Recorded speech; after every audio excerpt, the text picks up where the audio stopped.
শরীয়তপুরের জাজিরার এই পরিবারের যমজ দুই কন্যার একজন মালিহা।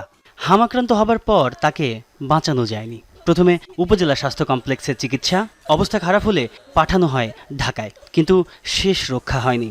মানছে না মায়ের মন। স্বাস্থ্য খাতের নানা অব্যবস্থাপনার কথা তুলে ধরে মায়ের আফসোস, সঠিক চিকিৎসা পেলে হয়তো বাঁচানো যেত নারী ছেঁড়া ধনকে। এরকম সিরিয়াস রোগী ডাক্তার তো আসা জরুরি ছিল, আগে তাড়াতাড়ি ডাক্তার আসা জরুরি ছিল, ডাক্তার দেখা জরুরি ছিল। এই বাসায় শ্বাসকষ্ট হইতেছে, ওনারা দেখলে তো বুঝতো, তো ওনারা দেখলে বুঝতো না, তো আগে যদি বলতে পারতো যে ওরা আইসিইউ লাগবে, তাহলে তো আমরা অন্য আগে ব্যবস্থা করতাম। এখন তো আমার মনে হয় আইসিইউতে ডাকলে মনে হয় আমার মেয়ে বাঁচত।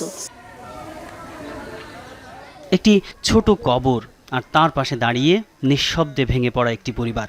প্রার্থনায় কেবলই স্মরণ ছোট্ট সোনামণিকে। যেন বাংলাদেশ সরকার প্রতিটা হসপিটালের উপরে নজর রাখে। আমার মতো যেন আর কোনো বাবা এই বসে সন্তান হারা হতে না হয়। পৃথিবীর সমস্ত ধন সম্পদ কোনো বাবার হাতে এনে দিলেও তার প্রিয় সন্তান হারানোর এই দুঃখ ভোলানো সম্ভব নয়। সন্তান হারা এসব বাবাদের আর যে এতটুকুই দায়িত্বে রয়েছেন যারা, তারা যেন সেটুকুই পালন করেন নিষ্ঠার সাথে, যাতে এমন দিন আর কোনো পরিবারকেই দেখতে না হয়। শুধু এই একটি পরিবার নয়, স্বাস্থ্য অধিদপ্তরের তথ্য বলছে গত 15 মার্চ থেকে 11 এপ্রিল পর্যন্ত হাম উপসর্গ নিয়ে মারা গেছে অন্তত 145 শিশু। হাসপাতালে গিয়ে চিকিৎসা আর দুর্ভোগের অভিজ্ঞতা কম বেশি সবারই এক।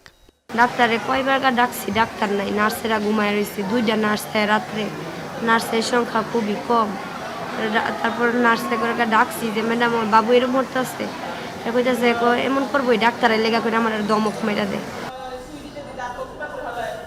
অধিকাংশ ক্ষেত্রেই টিকা কভারেজের ঘাটতি আর দেরিতে চিকিৎসা কেন্দ্রে যাওয়াকে মৃত্যুর অন্যতম প্রধান কারণ মনে করছেন জনস্বাস্থ্য বিশেষজ্ঞরা। বলেন, হাসপাতালের সীমাবদ্ধতার বিষয়টিও এড়িয়ে যাওয়ার সুযোগ নেই। প্রান্তিক শিশুদের দিকে নজর দেওয়া উচিত। বিশেষ করে তাদের জন্য প্রাথমিক স্বাস্থ্যসেবা কেন্দ্রে যদি তারা আসে ঘরের কাছেই, তাহলে তারা যত্নটা পায়। এবং প্রয়োজনে মাকে সহ সেকেন্ডারি হাসপাতাল, যেমন গ্রামে উপজেলা হেলথ কমপ্লেক্স, সেখানে বাচ্চাকে তার মাকে সহ রাখবে, বাচ্চার চিকিৎসা হবে এবং ওর কাছ থেকে অন্যরা রোগ ছড়াবে না। হামের বর্তমান প্রাদুর্ভাবকে মহামারী বলার পক্ষে এই বিশেষজ্ঞ। তার মতে, প্রান্তিক পর্যায়ে স্বাস্থ্যসেবার ঘাটতি আর হাসপাতালের সীমিত সক্ষমতা সংকটকে আরও গভীর করছে। গোড়ায় হাত দিতে হবে যেন আমাদের দেশে রোগের শনাক্তটা প্রাথমিক পর্যায়ে হয়ে যায়।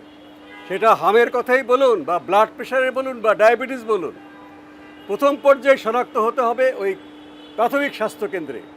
ওখানে চিকিৎসা দিলে এই রোগটা আর বাড়বে না। পরিসংখ্যান শুধু সংখ্যার জানান দিচ্ছে, যদিও সন্তান হারানো প্রতিটি পরিবারের কাছে এসব সংখ্যার ওজন অনেক ভারী। জনস্বাস্থ্য বিশেষজ্ঞ ডাক্তার মুশতাক হোসেন মনে করেন, হাম যে আধার নিয়ে এসেছে তা যেন আরও কালো না হয়, সেদিকেই নজর দিতে হবে সরকারকে। তাজনুর ইসলাম, যমুনা নিউজ, ঢাকা।